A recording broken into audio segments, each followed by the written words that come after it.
So welcome everyone to the panel, The Quantum Risk Horizon, the road to quantum readiness and the institutional response. So today we will discuss how banks, financial institutions, and digital asset players should think about quantum risk. So how exposed they really are, and how threat can be measured, and what harvest now, decrypt later actually means, and what a credible path toward quantum readiness should look like. So let's start from the institutional perspective. Soil, when banks and financial institutions look at quantum, how exposed are they really to this quantum risk? Is this already a board-level concern, or still mostly treated as a future technical problem? Hello, everyone. Can you guys hear me? This one. Okay, this one. All right. I hope you can hear me now. All right, perfect. So there are two parts to this question. One is how vulnerable are they? And is it really a risk? And two is, are they even noticing it or talking about it? So absolutely vulnerable. So today's cryptography is, the way it is structured right now is destined to be broken.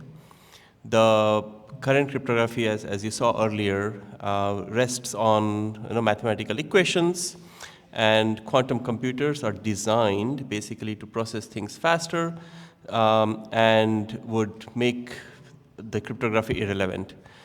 Think about, without going into the structure, I would just like to explain, like I would explain to my 6-year-old daughter, who's not 6 anymore, by the way, that if you have a lock, and a combination lock, and you think that, quantum would actually guess the code faster, it's not. Quantum would actually dismantle the lock right in front of you. So it is not about reverse engineering, it's basically protecting the lock, protecting your asset. So it's definitely, there is significant vulnerability. There is significant vulnerability across the board. We here in this group talk about blockchains and digital assets, but it goes beyond that. It goes to long-lived data that we'd like to store for 20, 30, 50 years, like healthcare records. And it goes to telecommunications, energy, ports, infrastructure, and everything of that sort needs to be protected. And the second part of the question is, do senior leaders recognize it? Do senior leaders realize the risk? The answer is in between.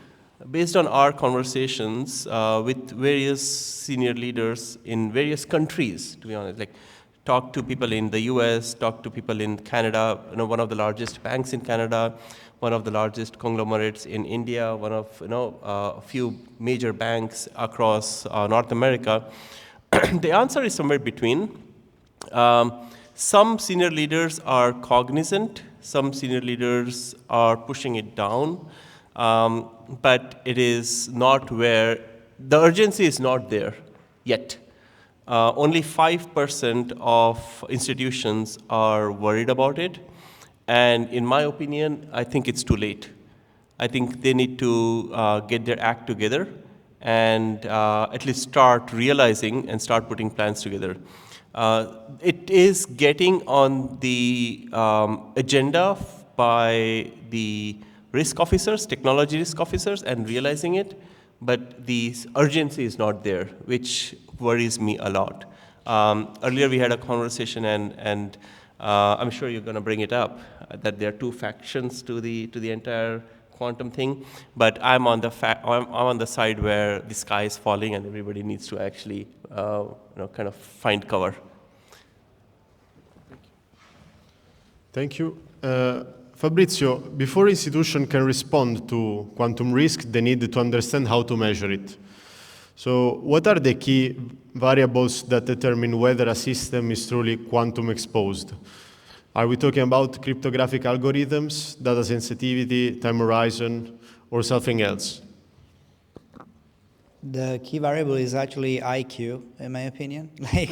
Literally, I was talking with some guys from some banks before here, and I'm like, do you have a roadmap for a quantum thing? And this guy was probably a BD. I don't know. Yeah, sure, we have. And then, you dig a deeper. And everyone's like, yeah, we are, thinking very hard about this. The president says, yeah, we are all right on top of it. And then you go all the way to the end of the food chain, and we are thinking very hard about it.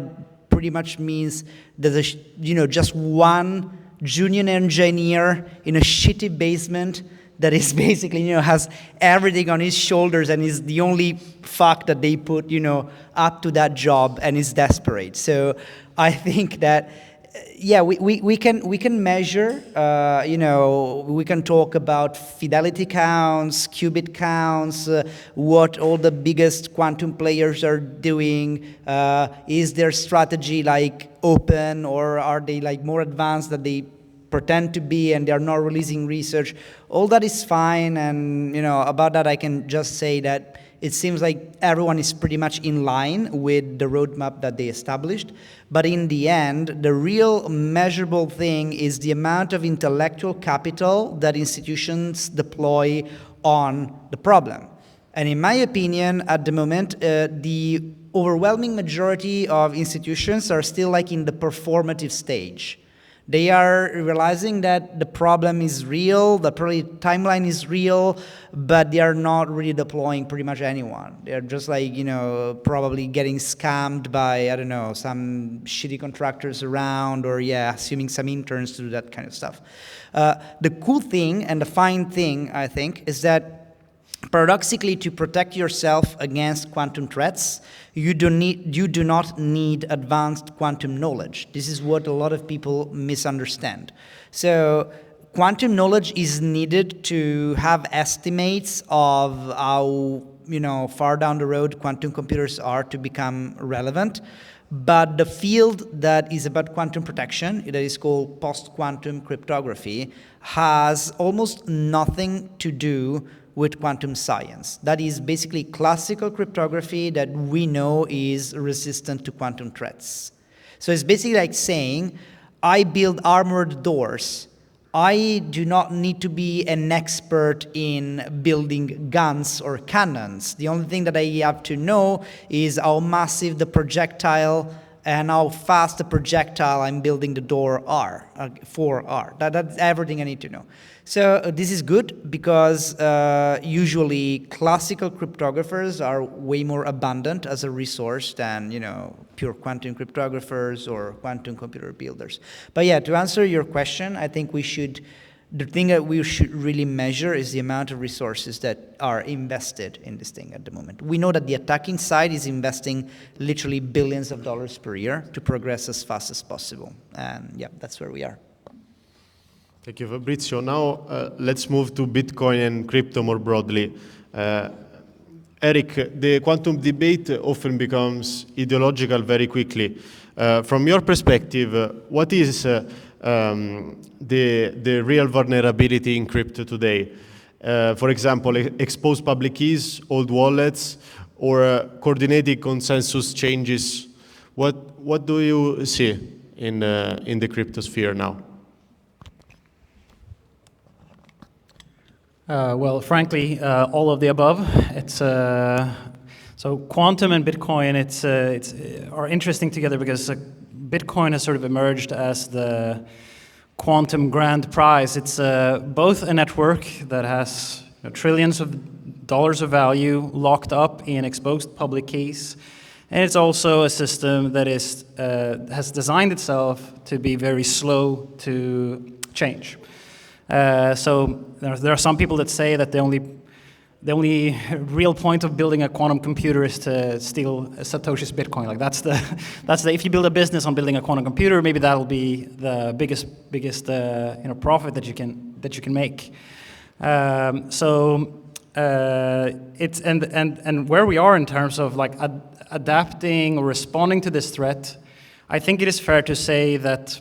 I mean, up until this year, it has been extremely bad. If you spoke with some people that are considered to be technical leaders within the Bitcoin development community, it would be very common to hear people say that quantum is bullshit, that it's And when they say that it's bullshit, they don't mean that it's like a fairy tale that someone made up. Well, kind of, but many of them think that scaling error correction for more and more qubits becomes exponentially hard in the same way that it becomes exponentially hard to break a classical key with the number of bits.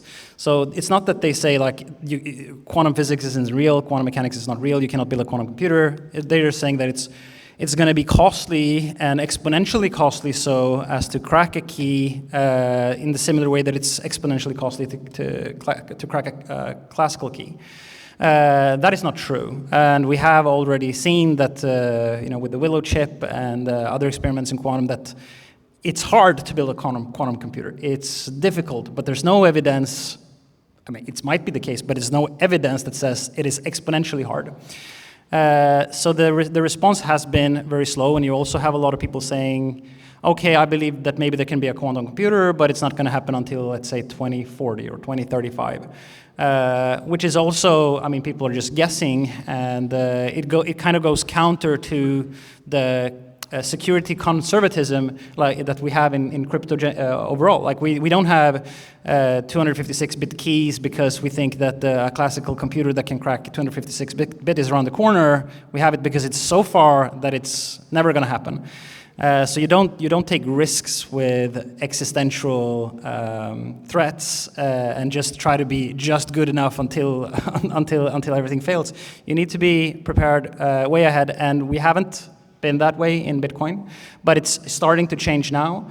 I think the Google paper that came out, or Atomic paper that came out, and there's also this little eigenlayer experiment where they took from the Google paper the number of Toffoli gates and qubits that are needed to run Shor's algorithm, and they're using AI, so they have like tons of different Claude and GPT-5 agents in parallel that are trying to squeeze down the number of Toffoli gates and qubits that you need to create a quantum circuit that is capable of running Shor's algorithm.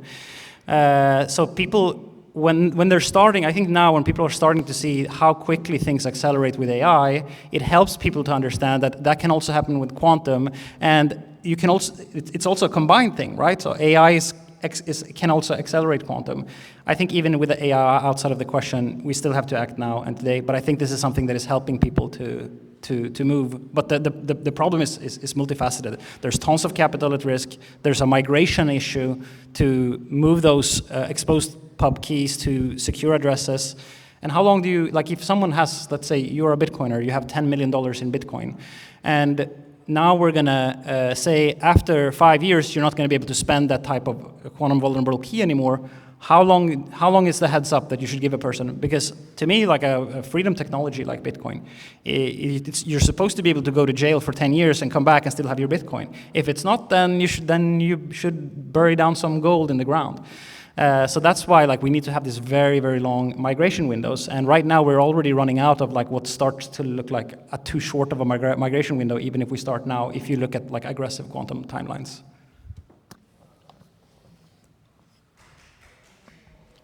Thank you, Eric. Now, moving from the threat to the response. Sohail, what does a credible institutional roadmap to quantum readiness look like? So where should institutions start in this moment? Yeah, so first and foremost, all institutions should start by understanding and doing an introspection, basically, and ensuring that, hey, we have a problem, right? And accepting that there is a Q day, which is a day unknown to us, is coming. And then start looking at, I think the first, I would say, 0 to 3 months should be spent on understanding their own technology, understanding their own cryptography. I'm sure when you start doing that, you'll find a bunch of skeletons buried in the closet. Taking those skeletons out and understanding, hey, these are all the vulnerabilities that are happening.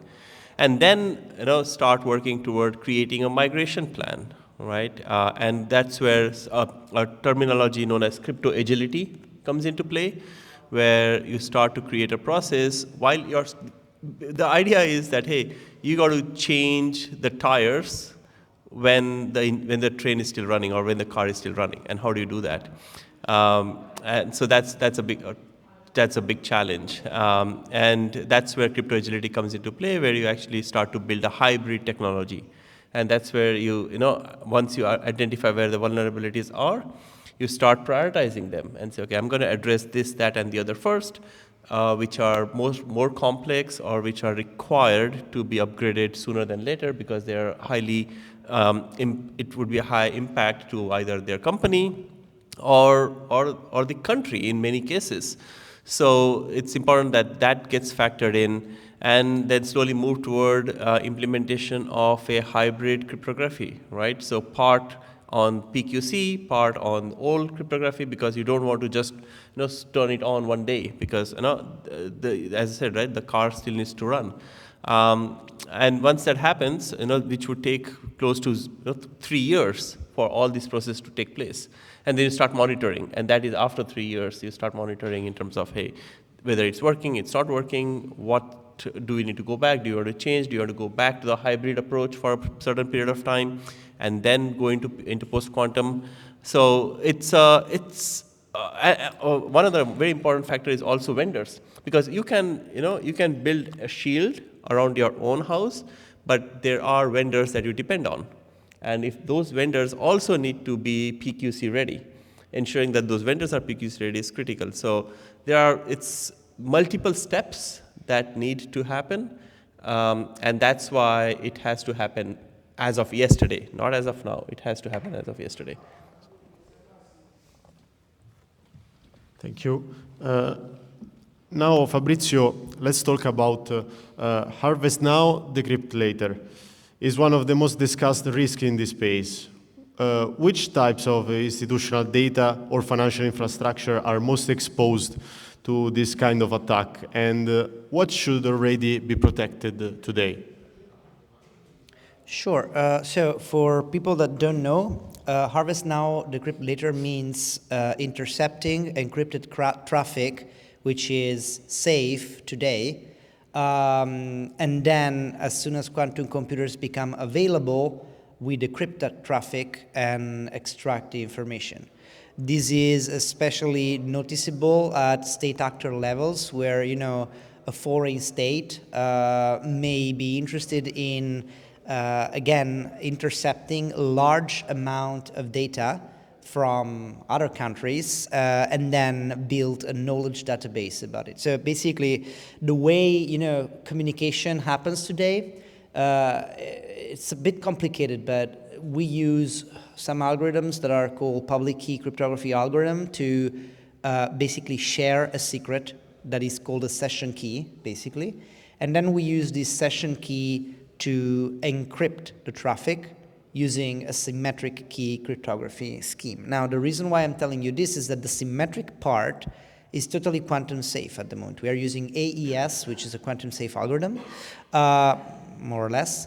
But the problem is that, the way you create the session key, you share this secret, is quantum weak. So in a way, we can use the quantum computer to extract the key, and then we use the key to decrypt the entire conversation. And that is very bad. There are different, another thing that just, an interjection that I wanted to make. Some people say that quantum is a big threat also with respect to zero-knowledge cryptography schemes. We know that zero-knowledge are, way to privately prove that you did, something or that you have some piece of information without revealing anything about it. That is almost 99% of the times bullshit, in the sense that many quantum cryptography schemes, almost all of them, have some property that is called zero statistical security. That basically means even if you can break the scheme, you cannot extract that information. And if you think about it, it makes sense. If I need to prove to you that I know a 400 terabyte piece of information and the proof just takes 3 kilobytes, it's just like a matter of physics. There's no way that you can encrypt that much information into that small thing. What you can do when you have quantum computers is that you can break some zero-knowledge schemes and you can prove false things, but you cannot invert, proofs. That's very important. If someone tells you this, they're lying. Now, the kind of data that is very important is especially, I think, medical data. The reason is that in almost all countries, there are very strict regulations that say that you need to store that data safely for like 50 years or more. That is going to be a huge problem. Now imagine that this data can be decrypted and sold. The first buyer will probably be your insurance provider. They will probably know that, maybe, I don't know, you had some genetic profilation of sorts. Many of those are already sold to insurances, to be honest, but, suddenly your insurance premium goes up 10x and you don't know why. Then there is obviously intelligence data and military security data, which I don't think is a problem for the small person actor, but it's going to be a big problem for national states. So I would say for us, like normal people, probably healthcare information is the most crucial one. For banks, I mean, obviously financial statements. Again, one very important thing that I want to stress is that at the moment, probably 90% of the effort that is put into the economy is around building trust. When you have a new client, when you develop a new product, the real point is that you make people trust you, that what you provide is good, that your service is good, that your product is good. When you break cryptography, you break trust.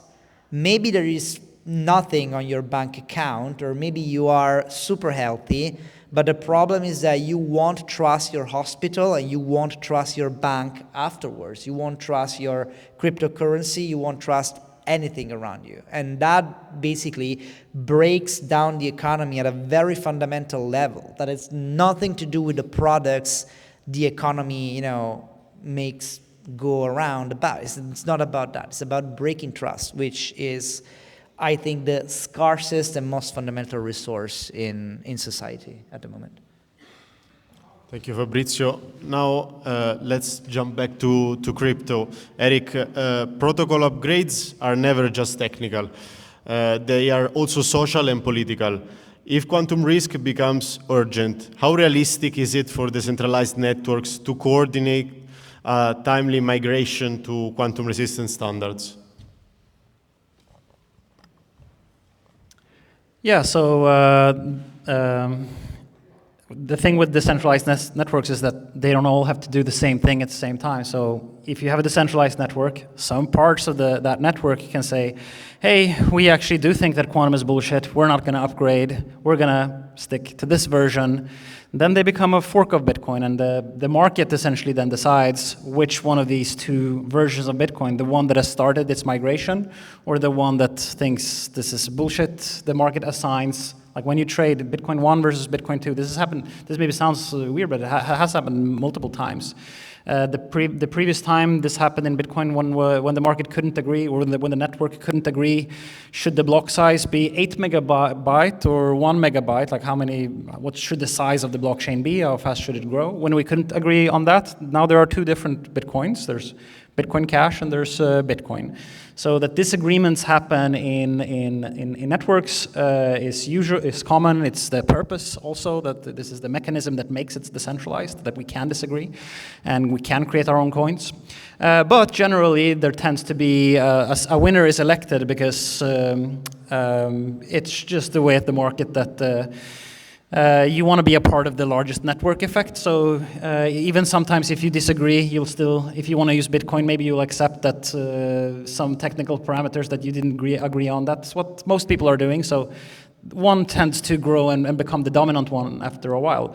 This is what happened after the block size conflict. Bitcoin Cash, they got to have their own chain, but it's now like less than 0.02% of the value or something.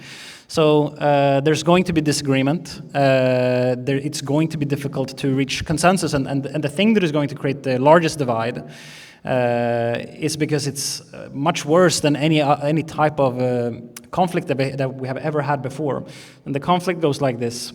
So Satoshi's coins. The reason that we talk about Satoshi's coins is because it's a simple way to describe the types of quantum vulnerable Bitcoin that no one is going to be around to move. The assumption here is that Satoshi is dead, he's not around, and he's not going to move those coins. And there's lots of them. So there are some people who are against any, ever touching them, like ever freezing them. If you freeze Satoshi's coins, that's like I don't know, killing Jesus. So it's just the point of the system is the Satoshis, So for many people, the point of Bitcoin is that you cannot take away someone's Bitcoin. It doesn't matter how scared you are of quantum, you're not allowed to take it away. Other people say, well, if we don't fix this, then Bitcoin is dead because a quantum attacker is going to do it, and he's going to dump the price to zero, and then the chain can't even secure itself because the value of the mining reward will be so low that no one will mine it, and someone with a calculator can break Bitcoin. So these two camps are not going to agree. They're going to split and fork, and then one of them is going to win in the market, and then the other is going to lose. I mean, theoretically, both could be like, it could be a split and both of them are equally valuable, but that is very unlikely. So I guess that answers your question. There's much more about it, like around the technical considerations that is also going to lead to debate. For example, in Bitcoin and in cryptocurrency in general, we have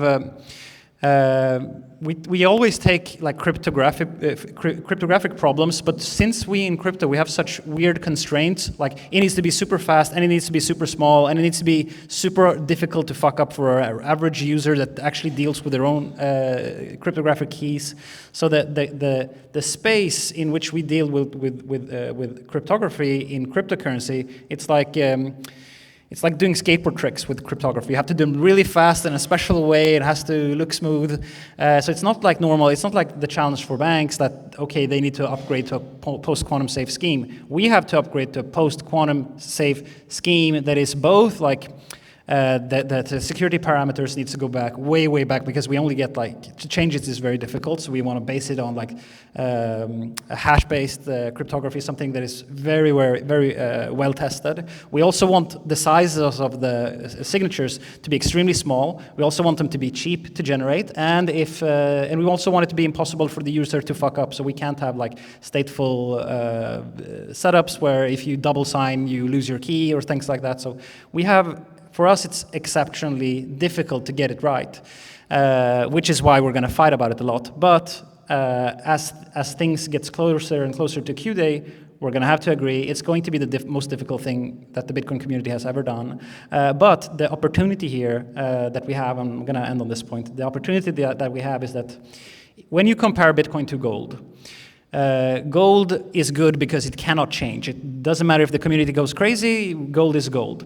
Bitcoin can change, and that can either be a strength or a negative. It can be a strength if we can show that we can adapt. So gold, for example, if there's an asteroid that comes and inflates the supply of gold by 3 times, now that's very bad for gold. And gold cannot do anything about it. Gold cannot launch a rocket missile and go and exploit the asteroid. It just can't because it's there. But the Bitcoin community, the Bitcoin is not only the coins, it's the community around it. And they can do things. So our asteroid in the sky moment is quantum. And if we act right as humans, we can protect ourselves against the danger and we can neutralize the threat. So this is the time for Bitcoin to prove that a human-based consensus monetary system has advantages that is superior than that of gold, or at least a pretty good alternative, and not, or if we fail, we've demonstrated that it was a bad idea to rely on humans. Okay. Okay, now, before we close, one final flash question for all of you. Looking at the next 5 years, what is the one thing that will matter the most for quantum readiness? Maximum 3 words without explanation. Institutions. 3 words is difficult, man. One is good. One is good, yeah. Institutions not fucking it up. I don't know. People not fucking it up. That's yes. I would also say institutions, self-introspection. Artificial general intelligence. Okay, thank you for the insights and for this discussion. And now we'll jump on to the next panel. Thank you again.